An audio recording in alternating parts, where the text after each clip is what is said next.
श्री शिवाय नमस्तुभ्यं भक्तों।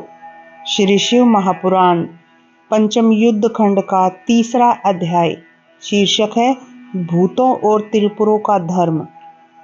शिवजी भगवान बोले, हे देवताओं, मैं तुम्हारे कष्टों को जान रहा हूँ, परंतु जब तक वे मेरे भक्त हैं मैं उन्हें मार नहीं सकता हूँ। मेरी सम्मति है कि इसके लिए तुम लोग विष्णु जी के पास जाओ और वे जैसा कहें वैसा ही करो।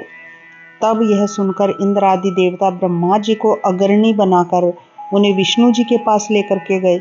उन्होंने अपने दुख का समस्त कारण शीघ्र ही विष्णु भगवान से निवेदन किया। विष्णु जी ने सब बातें सुनकर यज्ञों का स्मरण किया। उनके स्मरण करते ही यज्ञ गण महत तत्क्षण ही उपस्थित हुए। तब उन्हें दिखाकर विष्णु जी ने इंद्र आदि से कहा कि हे देवताओं, तीनों जगत की विभूति के लिए यज्ञ करो। यज्ञों से ही त्रिपुरों का विनाश होगा। शरत कुमार जी कहते हैं कि अच्युत भगवान के यह वचन सुनकर उन्हें प्रेम से प्रणाम कर देवगण उन्हें यज्ञेश का स्तवन करने लगे।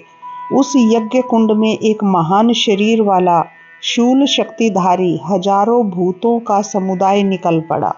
उन भूतों से विष्णु जी ने कहा, हे भूतगणों, देव कार्य के लिए तुम लोग मेरी आज्ञा से शीघ्र ही त्रिपुर नगर को जा करके उन्हें नष्ट कर आओ।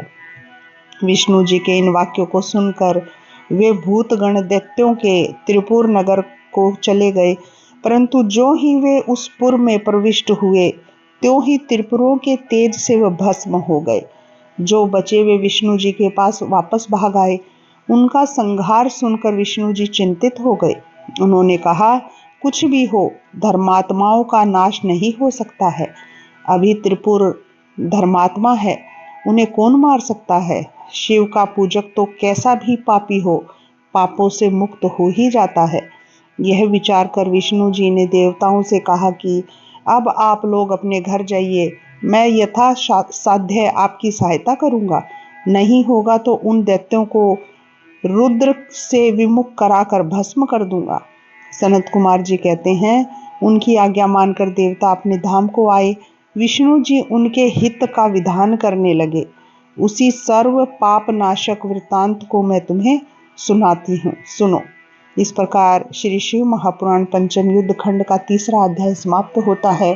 श्री शिवाय नमस्तुभ्यं भक्तों।